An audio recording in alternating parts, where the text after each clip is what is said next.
Hello everyone, welcome to our YouTube channel. हामी चाहिँ धेरै लङ समयपछि चाहिँ युट्युब च्यानलमा फेरि ब्याक भएका छौँ। यहाँ हुनुहुन्छ मिस्टर प्रेम गुरुङ। हामी चाहिँ धेरै महिनापछि चाहिँ यसो घुमघामको लागि यहीँ घर नजिकै निस्किरहेको छौँ। घाम लागेको छ, तर घाम लागे पनि खासै गर्मी भएको छैन है। तिमीलाई कस्तो फिल भइरहेको छ? गर्मी भएछ र? अघि त निस्किन मानेको थिएन त, गर्मी भएछ? पारी चाहिँ रोज गार्डन छ।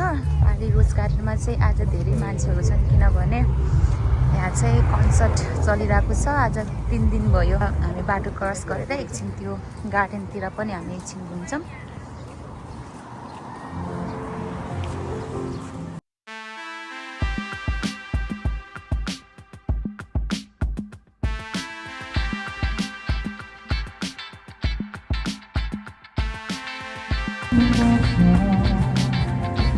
यहाँ चाहिँ रोज चाहिँ डिफ्रेन्ट कलरको चाहिँ पाउँछ।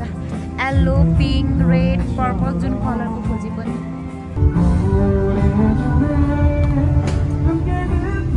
यस्तो राम्रो फुल फुलेको हेर।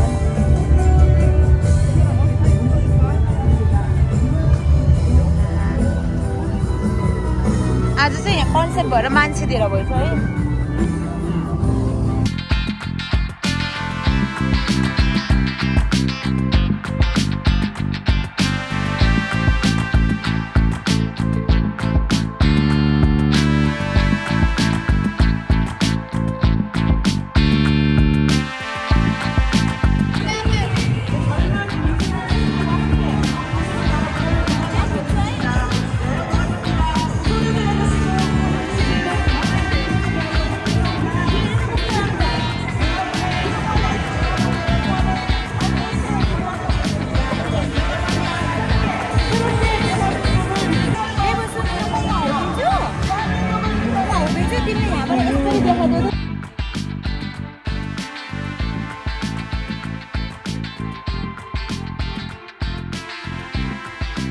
हामी पनि यहाँ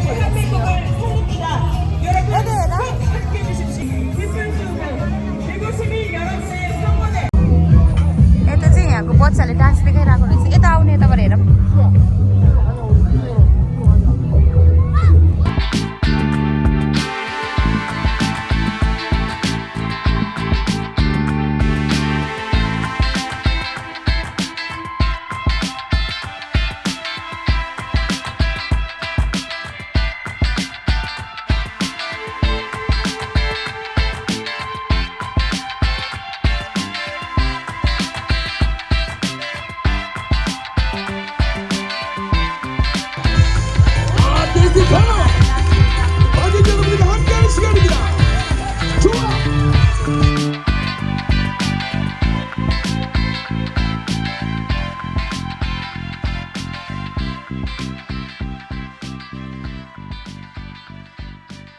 잠깐만, 됐어요.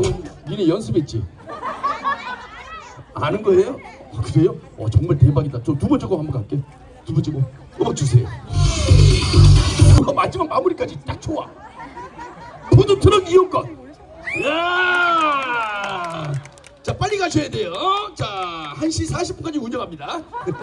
농담. 오늘 4시까지 사용하실 수가 있으니까 푸드트럭 이용하시면 돼요. 5,000원짜리니까 푸드트럭 가서 이거 드시고 드시면 됩니다. 자, 나머지 우리 6명의 친구들 벤트로 선물 이쪽 계단으로 내려가시면은 우리 예쁜 प्राइस दिनु हुन्छ हैन?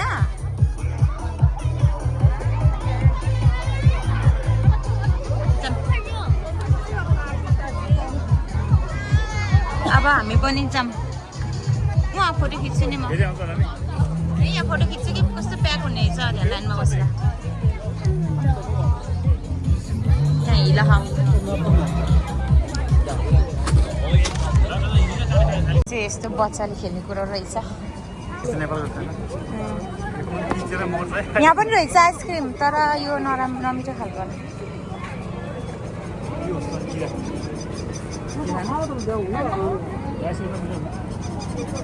डग हेर नि, डग।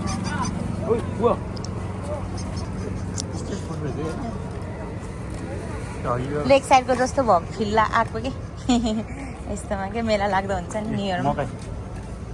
मकै चाहिँ खानु पर्ला, मकै खाऊँ न। क्यास चाहिने कि कार्ड चल्छ कि चल्दैन सोधा न पहिला कार्ड थियो कार्ड यो होला नि 이거 주세요 5,000이요?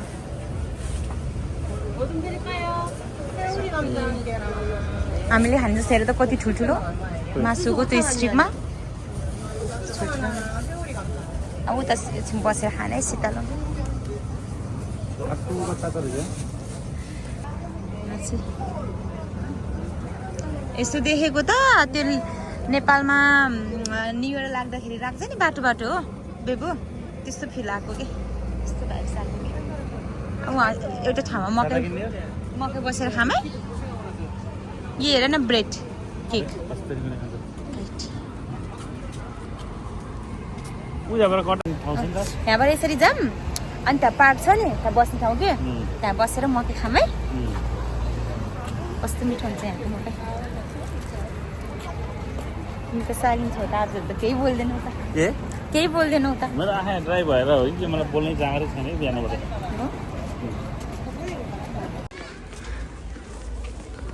यहाँ बसेर मकै खामै शीतलमा कति प्याका चाहिँ त बाटोमा बसेर खाने हो र यहाँ बस्नु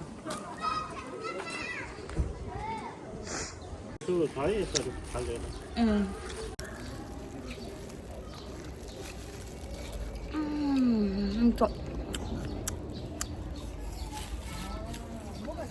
यता विदेशमा जथाभावी फोहोर खान मनाइ छ भन्ने कुरा थाहा छैन खाएर जता पाए त्यतै भ्याउने के अरे पढेर आएको मान्छे नि त्यस्तै उस के अरे उस डिसिप्लिन पनि छैन